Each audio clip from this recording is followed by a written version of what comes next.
ഒരു പെണ്ണിന്റെ ഹൃദയത്തെ മനസ്സിലാക്കാൻ മറ്റൊരു പെണ്ണിന്റെ ഹൃദയത്തിനെ സാധിക്കത്തുള്ളൂ. അതുകൊണ്ട് ഞാൻ പറയുന്ന കാര്യങ്ങൾ ക്ഷമയോടെ കേൾക്കണം. ഇന്ന് നീ കല്യാണം കഴിക്കാൻ പോകുന്ന അഖിലിനെ ഞാൻ 12 വർഷമായിട്ട് സ്നേഹിച്ചോണ്ടിരിക്കുക. ഞങ്ങൾ പ്രണയത്തില.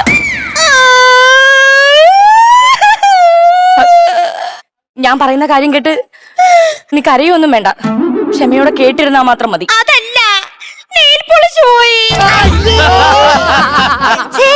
അല്ല, ആരാന്നാ പറഞ്ഞേ? മരക്കൊമ്പിൽ പിങ്കി. എന്താ പറഞ്ഞേ? മരക്കൊമ്പിൽ പിങ്കി. മരക്കൊമ്പിൽ മങ്കിയല്ലേ? എന്റെ പേരാ പിങ്കി. പേരാ പിങ്കി. പറ എന്തോ.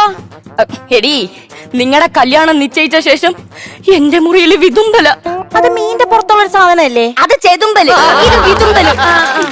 എന്റെ നെഞ്ചത്തെ ചവിട്ടിട്ട് നീ ആ കല്യാണ മണ്ഡപത്തിൽ കയറത്തുള്ളൂ. എന്താ കല്യാണ മണ്ഡപത്തിൽ പടിയില്ലേ?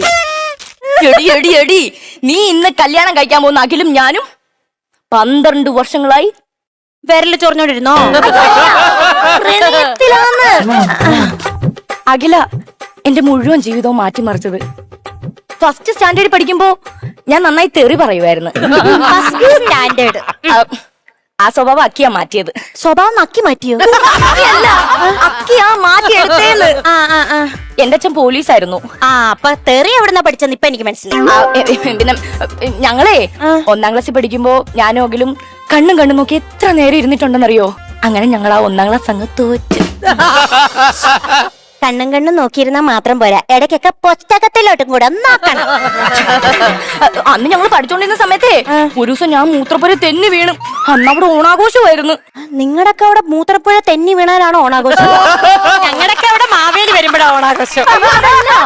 ഞാൻ മൂത്രപ്പുര തെന്നി വീണ അന്ന് അവിടെ ഓണാഘോഷം നടക്കുമായിരുന്നെന്ന്. എന്റെ അഖില് ഓടി വന്ന് മൂത്രപ്പുരന്ന് കോരിയെടുത്ത്. എന്ത്? എന്നെ കോരിയെടുത്തവൻ. എന്നിട്ട് ഞങ്ങള് കണ്ണും നോക്കി അവിടെ തന്നെ കൊറേ നേരം നിന്നു. എന്തായാലും പറയുന്നത് ശരിയാ, പ്രണയത്തിന് കണ്ണുമില്ല മൂക്കൂല. അങ്ങനെ അവിടെ തുടങ്ങിയ ഞങ്ങളുടെ പ്രണയം. 2 പോയപ്പോ ആദ്യ സമ്മാനമായിട്ട് അവൻ എനിക്ക് കിക്കാറ്റ് തന്നു.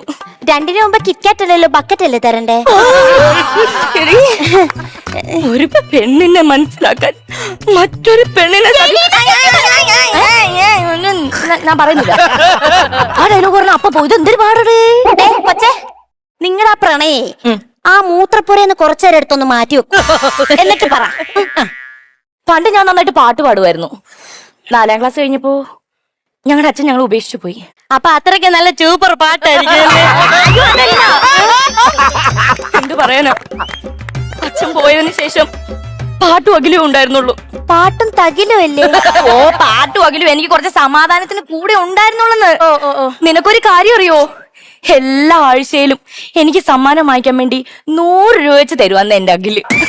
അവൻ എന്ത് കുരുത്തക്കേട് കാണിച്ചാലും ഞാൻ അവനൊന്നും പറയത്തില്ലായിരുന്നു. ഞാൻ അവന് ഇതുവരെ ഒന്ന് പിണക്കിയിട്ട് കൂടില്ല, അറിയോ?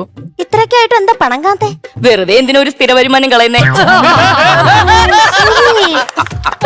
അങ്ങനെ ഞങ്ങൾ കൊറേ കാലം പ്രണയിച്ച് 10ാം ക്ലാസ്സിൽ എത്തിയപ്പോഴേ ഒരു ദിവസം ടീച്ചർമാർ അവന്റെ അടുത്ത് പറഞ്ഞ് അമീബയുടെ പടം വരയ്ക്കാൻ. ഇവനാണെങ്കിൽ ഏത് സമയം എന്റെ ഓർമ്മയല്ലേ ഉള്ളൂ. ചെന്നിട്ട് എന്റെ പടവും വരച്ചു വെച്ചു. പറയരുതല്ലോ, ചെറിയൊരു ഫിഗർ ഉണ്ട്.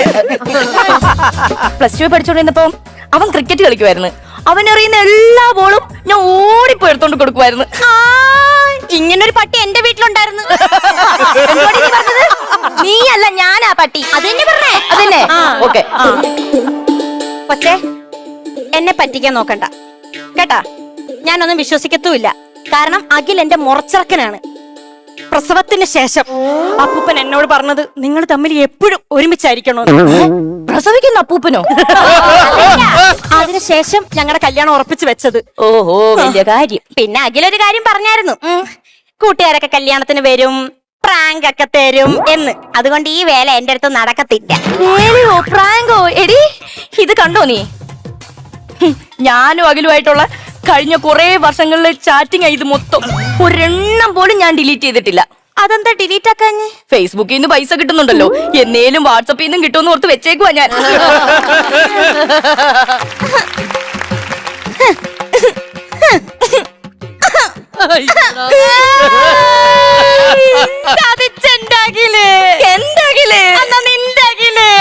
മണ്ഡപത്തിനവിടെ ഉണ്ട്. പോ, അവന്റെ അടുത്തിട്ട് കൊണ്ടുപോവനെ. കാണിച്ചു തരാം.